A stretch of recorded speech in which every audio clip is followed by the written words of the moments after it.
നമ്മുടെയൊക്കെ ജീവിതത്തിൽ എത്ര പ്രായമായാലും നമ്മൾ ഏത് സ്ഥലത്തേക്ക് മാറി താമസിച്ചാലും ചില ഓർമ്മകൾ നമ്മളെ ഇങ്ങനെ പിന്തുടരും അല്ലേ?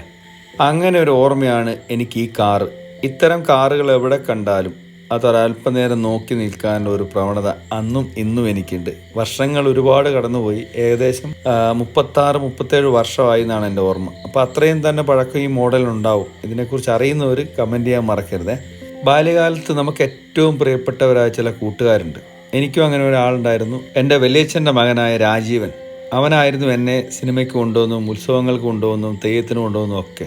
ദരിദ്രനാരായണനായിരുന്ന എനിക്ക് ഒരു മുട്ടായി മേടിച്ച് തിന്നാൻ പോലും സത്യത്തിൽ പൈസ ഉണ്ടായിരുന്നില്ല. അന്ന് കശുവണ്ടിയൊക്കെ പെറുക്കിയിട്ട് അവർക്ക് ഒരുപാട് കശുവണ്ടിയൊക്കെയുള്ള സമയമാണ്. ആ സമയത്ത് കശുവണ്ടിയൊക്കെ പെറുക്കി വിറ്റ് അതിൽ നിന്ന് കിട്ടുന്ന ഒരു ചെറിയ വരുമാനം കൊണ്ട് എന്നെ സിനിമയ്ക്ക് കൊണ്ടുവന്നതും ഭക്ഷണം വാങ്ങിച്ചിരുന്നതും ഒക്കെ അവനായിരുന്നു.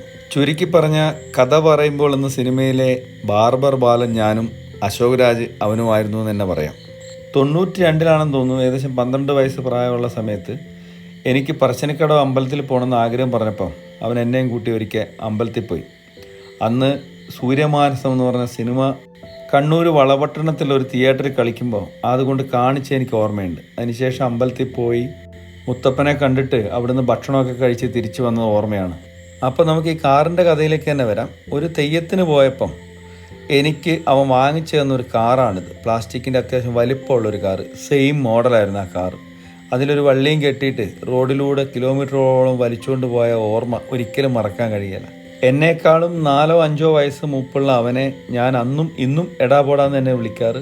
പിന്നീട് എപ്പോഴും അവരെ പറമ്പിലെ 4-5 കശുവണ്ടി ഞാനെടുത്ത് ചുട്ടുന്നതിൻ്റെ പേരിൽ അവൻ എന്നെ വഴക്ക് പറഞ്ഞപ്പം അതെനിക്ക് വലിയ വേദനയായി. പിന്നീട് അത് വളർന്ന് ഞങ്ങൾ രണ്ട് വഴിക്കായി എന്ന് തന്നെ പറയാം. പിൽക്കാലത്ത് ആ പിണക്കങ്ങളൊക്കെ മാറി ഇന്നും ഞങ്ങൾ വിളിക്കാറുണ്ട്, പറയാറുണ്ട്, പോകുമ്പോൾ കാണാറുണ്ട്. ഇങ്ങനെയുള്ള ചില ഓർമ്മകൾ നമ്മൾ മരിക്കുന്നിടം വരെ അങ്ങനെ മനസ്സിൽ കിടക്കും.